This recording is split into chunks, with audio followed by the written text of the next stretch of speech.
पंजाब यात्रा के दौरान प्रधानमंत्री मोदी जी की सुरक्षा में चूक को लेकर यह बहुत बड़ा एक खुलासा किया है हेमंत बिस्वा शर्मा ने, जो कि मुख्यमंत्री हैं असम के।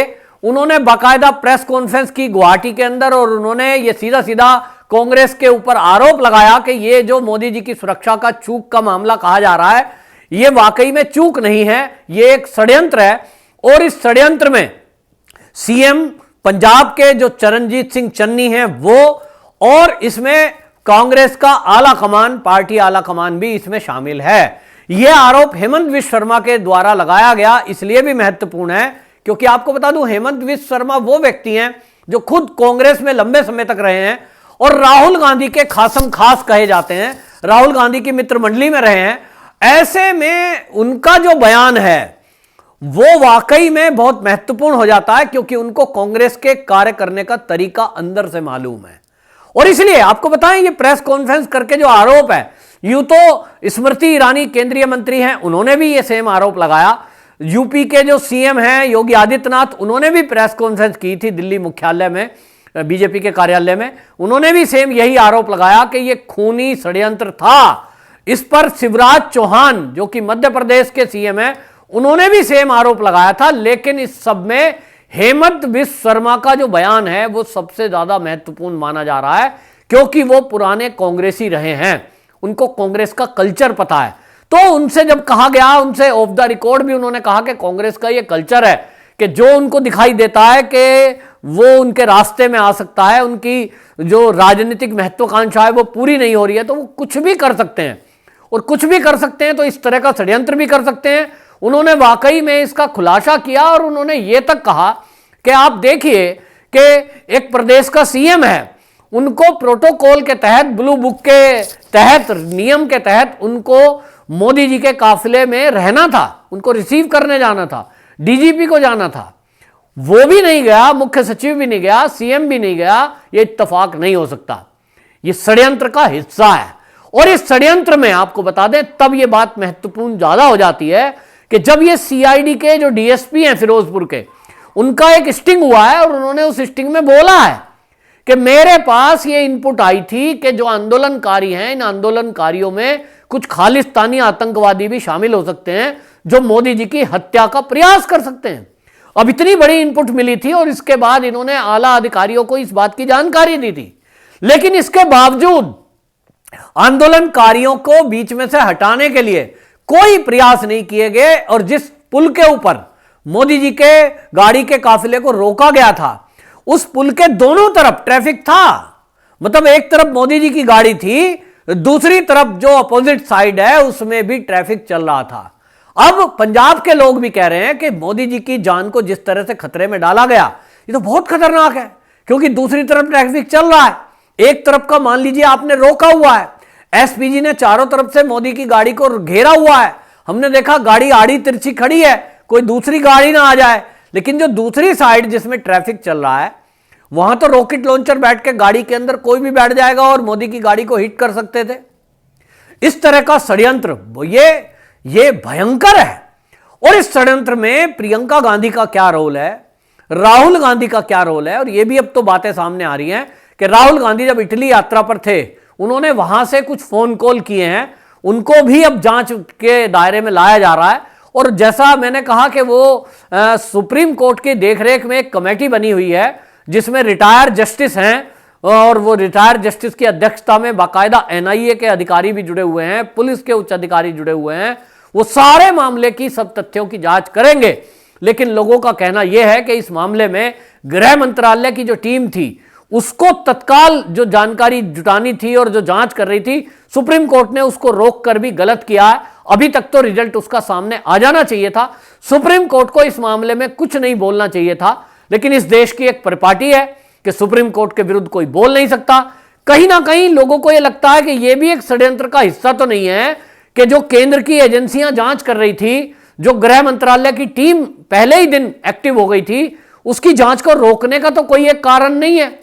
ये सारा का सारा इसके पीछे कौन लोग हैं, इसका पता लगना बहुत जरूरी है। लेकिन हेमंत बिस्वा शर्मा जी ने जो ये स्टिंग का हवाला दिया है कि इसमें आप देखिए कि जो सीआईडी का डीएसपी है वो अगर ये बयान दे रहा है कि मोदी जी की हत्या की कोशिश की जा सकती है, ऐसा इनपुट था, उसके बाद जो फिरोजपुर के उस घटना जहां पे आती है, जहां मोदी जी की गाड़ी का काफिला रोका गया, उस जगह अगर यह तय होता है कि वहां के जो एसएचओ है बीरबल सिंह, उनका स्टिंग हुआ और उन्होंने ये कहा कि ये जो आंदोलनकारी थे ये मोदी जी के काफिले को रोके हुए थे। जब मेरे पास ये खबर आई और मैंने देखा कि मोदी का काफिला पुल पर रुक गया है, तो मैंने आला अधिकारियों से वायरलेस सेट पे बात की और मैंने कहा कि भाई ये जो है काफिले को खाली कराने के लिए, सड़क को खाली कराने के लिए मुझे बल प्रयोग करना पड़ेगा।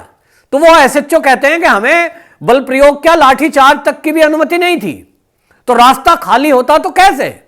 ये रास्ता खाली हो ही नहीं सकता था जब तक कि लाठीचार्ज ना होता, बल प्रयोग ना होता, और उधर से ऊपर से अधिकार नहीं था। अब ये ऊपर के अधिकारियों को किसने रोका? इसी में जो डीजीपी चट्टोपाध्याय है उनके ऊपर डाउट जाता है। और इसीलिए आपको बताऊं, डैमेज कंट्रोल के लिए जो मुख्यमंत्री चन्नी है उन्होंने तुरंत डीजीपी चट्टोपाध्याय को हटा दिया था।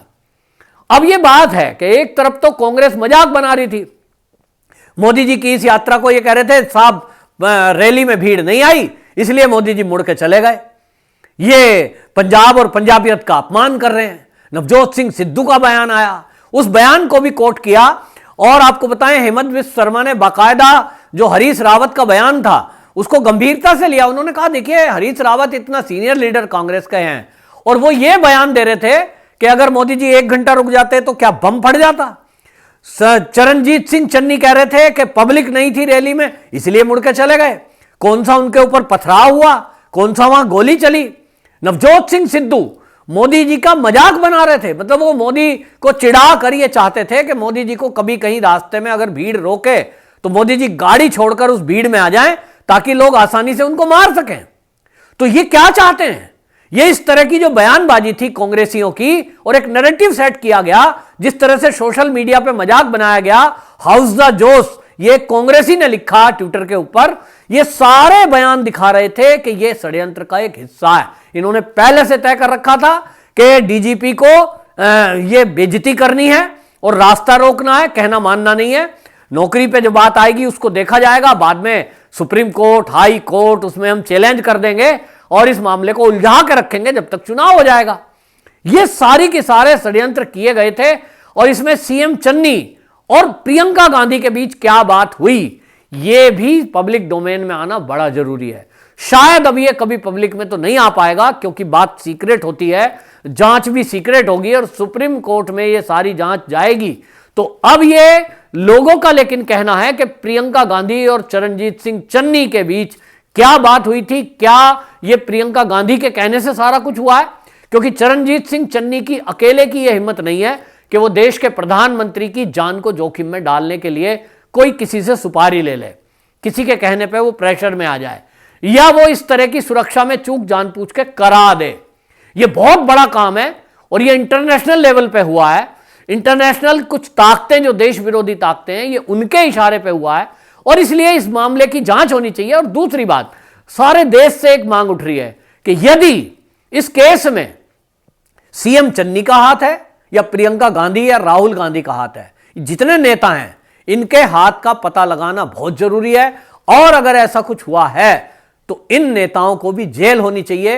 हर बार की तरह यह ना हो कि निचले स्तर पे बस एक सिपाही या एसएचओ को ट्रांसफर या जेल में डाल के इस मामले को रफा दफा कर दिया जाए, क्योंकि ये दोबारा भी करेंगे अगर इनको सख्त सजा नहीं मिली। इस देश में यदि हेमंत बिस्व शर्मा का जो ये आरोप लगा है, यदि इसमें कुछ सच्चाई है कि कांग्रेस का आला कमान, पार्टी हाई कमान इसमें शामिल है, तो इससे बड़ा खतरनाक, भयंकर, दुर्भाग्य की बात कुछ हो नहीं सकती। और इस सारे एंगलों पर इस कमेटी को जांच करनी चाहिए जो सुप्रीम कोर्ट की अध्यक्षता में कमेटी बनी है। तभी यह पता लग पाएगा कि कांग्रेसी आखिर वास्तव में चाहते क्या थे। वंदे मातरम।